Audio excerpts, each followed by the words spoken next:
Brother Jonathan and I thought to spend the month of June talking about different Old Testament individual characters. This afternoon, we're going to look at the person of Jeremiah. I had the opportunity to preach a little bit on Jeremiah back in Aurora. The beginning of the year, really wonderful study. It's not a book that many people know much about, not an individual that we know much about. But in the book of Jeremiah, Jeremiah does a little bit of complaining. All right? There are several complaints early in the first few chapters of Jeremiah. And so I wonder, is there anybody here that can relate? Anybody here ever complained in your entire life? Nobody? Yeah. I'm going to sit down, man. You don't need I'm going to complain. Nobody complains, right? I was listening to a message by Kyle Eidelman once at our church. We were watching these videos, and he shared about a wilderness campground. Okay? Now, imagine, if you will, a wilderness campground with lots of trails to walk on. The wilderness campground had cards where people could write their suggestions and maybe leave their complaints.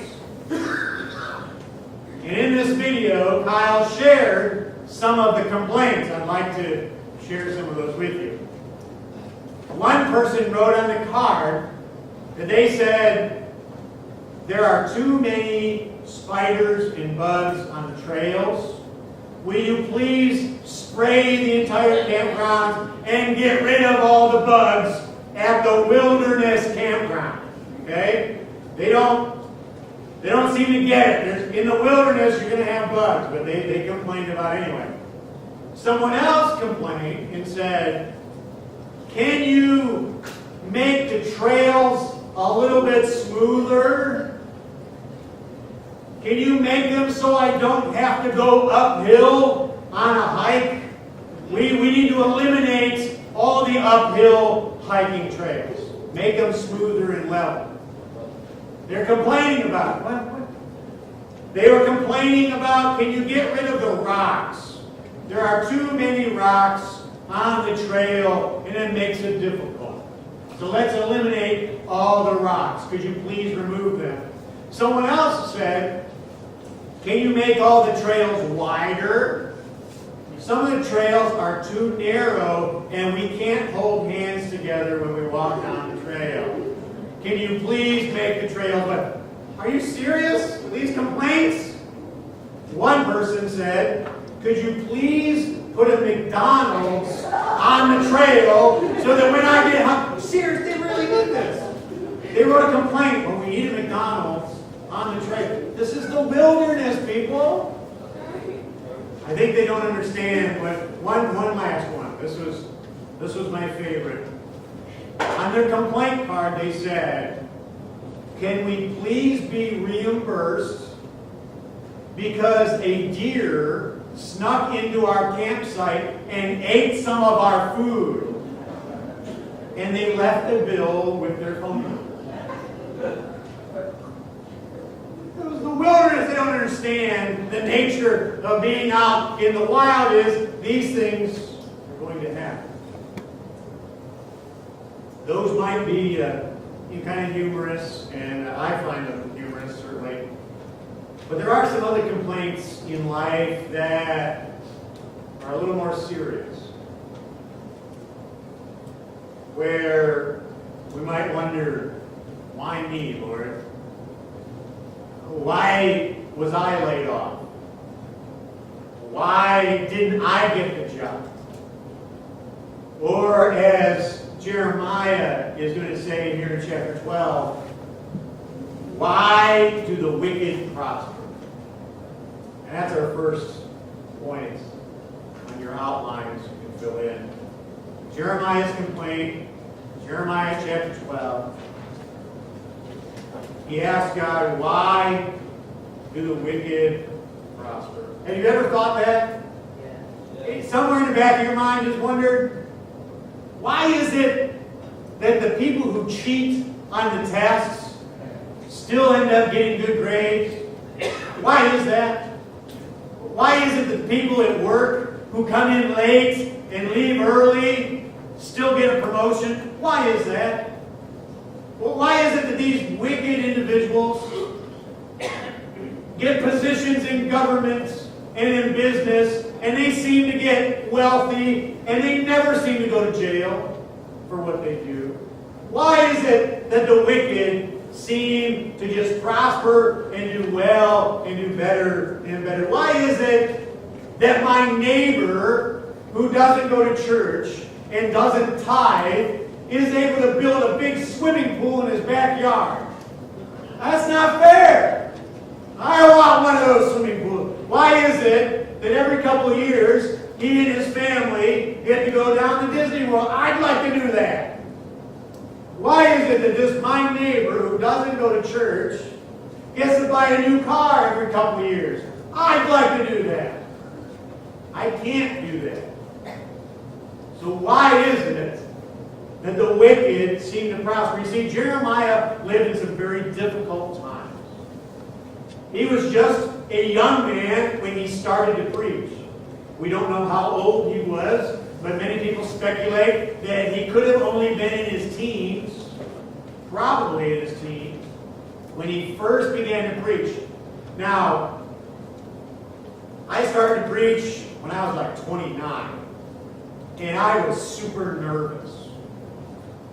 I can't imagine a teenager standing up to preach, especially when you read the things that Jeremiah had to say. It would be great if he was a prophet and got to say, hey, good times are coming, right? Hey, God is blessing us, and He's going to keep blessing us. But that was not Jeremiah's message. Jeremiah had a message of repentance. Jeremiah had a message of warning. You better be careful. You are involved in sin, and God is going to bring judgment. He is going to bring discipline, and that was Jeremiah's message. Now, do you think the people appreciated that message? Oh, Jeremiah, thank you for telling me that I'm sinning. I'm so glad you told me. I didn't realize that. I will make changes right away. Is that what they did? No. Have you ever tried to change somebody? Have you ever tried to talk to them and say, please make better decisions? Have you ever tried to talk to a son or a daughter or a relative and say, please, look at what you're doing. You're making a big mistake. You're walking away from God, and it's not going to be good. Have you ever tried to tell somebody that? It's heartbreaking. It's a difficult message. And usually those people, they don't like to hear it. And they did not like to hear Jeremiah. You read Jeremiah, Jeremiah is thrown in the stockade. They don't like what he's saying. Hey, you know what? We need to shut this prophet up. We need to put this preacher in the stockade. And one time they throw him in a cistern and leave him there. Because they don't like being told that they're doing wrong. And so Jeremiah, he comes to God and he says, God, why is it? Let's read that. Jeremiah chapter 12, verse 1. You are always righteous, O Lord, when I bring a case before you, and yet I would speak with you about your justice. Why does the way of the wicked prosper? Why do all the faithless live at ease? He is accusing God, and he is questioning God's justice. Right? God, you're not fair. Right? You are playing favorites, God. It doesn't look right down here. You need to do something about it. You made a mistake. Is about what he said. Verse 2. He says, you, God, are responsible. You planted these people, and they have taken root, and they grow, and they bear fruit, and you are always on their lips, but far from their hearts. In other words, God, you have put these people everywhere. They're all over the place. They are growing, and they're planted, and they're rooting, and they're bearing fruit everywhere. I don't get it. And here Jeremiah is trying to be faithful. He is trying his best to avoid temptation, and he's staying away from being sinful. And when the other people are drinking, and he says, no, I'm not going to go and be a part of that. And when the others are trying to entice him to cheat at work, and he's, no, I'm not going to do that. He's trying to be faithful. He is giving everything to try and stay on God's path, but it doesn't look like it's benefiting him. I thought if I stayed on God's path, there would be blessing. But Jeremiah is saying, it doesn't look like I'm blessed. It looks like these other people are blessed. And I know that they're not following you. They say they are, but they really aren't. They go to church, they sing a few songs, but the rest of the week you should see their lives. You should see what they buy. You should see what they look at on the computer. You should see the kind of movies they go to. Oh, they sing about you, but you're not in their hearts. Verse 3. So Jeremiah has a suggestion. Have you ever tried to give God a suggestion? Hey God, I got an idea. Why don't you do it this way? I got a good idea. Here's Jeremiah's suggestion. Verse 3. Yet you know me, Lord. You see me and test my thoughts about you. Here's his suggestion. Drag them off like sheep to be butchered. Right? Set them apart for the day of slaughter. Right? That's his suggestion. God, wipe them out. Bring down the fire. And wipe these people off the face of the earth. That's Jeremiah's suggestion. I would like these people to be butchered. Whew, that's kind of severe, right? I'd like them to be slaughtered. Boy, Jeremiah, tell me what you really think, right? Jeremiah has this. There's some complaint here. There's some upset there. It seems to be unfair. Now, I will say this. The good thing about Jeremiah is he's not going and telling other people this. He doesn't come up to Brother Levy and say, you know what, God is sure not fair. And you go over here to Brother Noel and say, you know what, I'm really tired of what God's doing. He's not doing that. He is taking his complaints directly to God. He's not taking his complaint and telling all the people, no. That's not what God's people do. If we have a complaint, we say, God, this doesn't look right down here. It's okay for Christians to do that. It's okay to talk to God, just like Jeremiah, and say, God, I don't get it. It's okay. Are you sure it's okay? It doesn't look right. We shouldn't talk to God like that. You know what? God allows it. God encourages us to bring Him our complaints. Not to just go to person with our complaints and say, woe is me. But to say, God, I really have a problem and I'm going to give it to you. And he finishes up, verse 4. How long will the land lie parched, and the grass in every field be withered? because those who live in it are wicked, the animals and birds have perished. Moreover, the people are saying, he will not see what happens to us.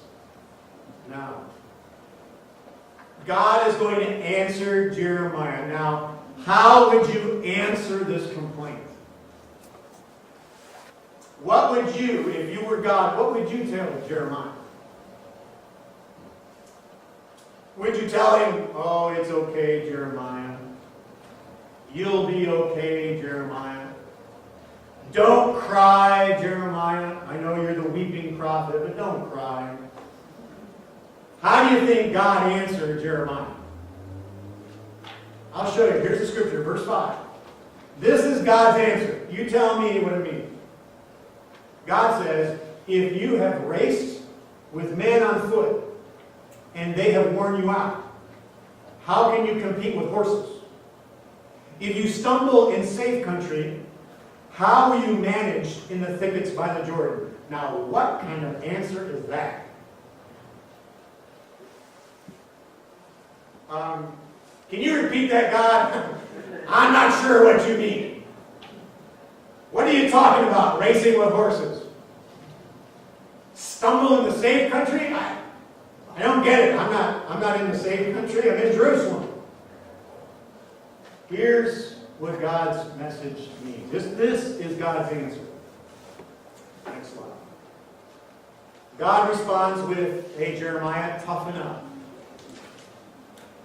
Toughen up because it's about to get worse. That's God's answer. I don't like that answer. But that's God's answer. Toughen up. Your faith needs to be a little stronger here. You think it's hard now when you're racing with men? Pretty soon, you're going to have to race against horses. And then what are you going to do? You think it's hard now when you walk in a safe country? Pretty soon, you're going to have to go through some thickets by the Jordan. You're going to have to go through some thick, hard times. You think it's hard now and you're complaining? Wait till it really gets hard. That's God's answer. God's answer to Jeremiah is, hey, you need a tough faith to get through some tough times. And I have seen when people go through tough times, they tend to leave the church. And their bank account's a little low, and their friends are complaining, and they say, you know what, I'm tired of going to church. It's not helping me. And they leave the church. And then what happens? Do things get better? No, they just typically get a lot worse. People go through tough times and they want to leave the church, but God is saying, hey, stay in there, toughen up. Your faith needs to be stronger to get through some tough times. And you know what? In America right now, we're going through some tough times. Yeah? We, as a country, are going through some tough times. But who knows? Maybe it'll get worse. I hope not. But if it does, what are we as Christians going to do? Are we going to say, I'm going to quit going to church, it's not doing me any good? Or are we going to kind of toughen up and say, you know what, no matter what God does, no matter what happens, I'll follow Him? God says, you're running only with men right now. Pretty soon you're going to have to run with horses, and it's going to be even more difficult. In fact, He gives them a little taste. Verse 6. This is a taste of what's coming. He says, your own brothers, your own family, even they have betrayed you, and they have raised a loud cry against you. Do not trust them, though they speak well of you. So what's going to happen? You think it's bad now, pretty soon your whole family is going to be against you. These people who are supposed to support you, these people that are sitting next to you in church, these people that you look up to and respect, pretty soon they're going to abandon you. And then what are you going to do? Keep the faith no matter what. So the message for Jeremiah is, hey, you need a tougher faith for some tough times. But God does also tell him in verse 7 and following, up to verse 11, including verse 11, God responds, and he says, hey, I'm going to take care of those people who just don't care. And destruction is coming their way. Look at verse 10 and 11. God says, many shepherds will ruin my vineyard and trample down my field. They will turn my pleasant field into a desolate wasteland. It will be made a wasteland, parched and desolate before me. The whole land will be laid waste because why? There's no one who cares. I wonder today, do you care? Do you really care what happens to this church? Do you care? Are you thinking about it and praying about it during the week? Do you care about what's going on in our country? God says, this nation of Israel, of Judah, this city of Jerusalem, they're going to be laid waste. Why? Why? They don't care. They don't care. They're going to go about their business. They're not giving any thought to the things of God. They just don't care. You know, their favorite phrase is whatever. Yeah, whatever. Right? I don't care. You go to church, I don't care. This is going to happen, whatever. God says people who are going to be like that are on a path to destruction. Verse 7. I will forsake my house and abandon my inheritance. I will give the one I love into the hands of their enemies. We've talked about this before. They're going to go into exile. They're going to be taken hundreds of miles away from home, and they're going to need to stay in Babylon for 70 years. And God is warning them, and He's telling Jeremiah right now. Verses 12 to 13. Over all the barren heights, the desert destroyers will swarm, for the sword of the Lord will devour from one end of the land to the other. No one will be saved. They will sow wheat but reap thorns. They will wear themselves out but gain nothing. So bear the shame of your harvest because the Lord's anger is fierce. It's interesting to me the people who work 2 and 3 jobs, and it seems like their money disappears. Right? They work and they work and they wear themselves out, but just like here Jeremiah says, but they gain nothing. Why? Because they don't care about the things of God. Because they're not interested in listening to His voice. They would rather do things their own way. And so God says, all right, I'm going to take away your harvest. You're going to do the work, but you're going to lose the harvest. But there's one final word, and I need to close with this. Because Jeremiah, even though it's a message of repentance, Jeremiah still gives a message of restoration. God gives a final word to Jeremiah here in chapter 12. And it's the possibility of restoration. He says, but after I uproot them, I will again have compassion and bring each of them back to his own inheritance. I'll bring them back. And if they learn well the ways of my people and swear by my name, saying, as surely as the Lord lives, then they will be established among my people. They will be on firm ground. They will be made secure. The broken pieces, God says, I'm going to bring them back together again. If my people will learn my ways. Last part of this section, verse 17. But if any nation does not listen, I will completely uproot and destroy it. That goes for the Philippines, that goes for the United States, that goes for Judah back then. If they won't listen, God has the power to completely uproot. We're not going to listen in our house. We're going to listen as a church. He has the power to uproot and destroy. It just reminds me of an illustration. And maybe I've told it here before. I kind of lose track. I'm getting older. But this man walks into a rug store and he wants to buy a rug. And he's looking at all the rugs, And you see, these rugs are ugly. They are so ugly. I can't believe how ugly these rugs are. And one rug and the next rug. And these are terrible. Who would buy these ugly rugs? And so they are so ugly that he goes to the store manager and he says, how can you sell these ugly rugs? I can't believe it. The manager looks at him and says, well, sir, you are looking at the rugs from the wrong side. Right? You're looking at the bottom of the rug. You're looking at the wrong side. Look at the other side and you'll find that there is a beautiful pattern. And you will find that there is a great design. And you will see that they begin to make sense. On the one side, it's confusing, they're ugly, and there's no pattern.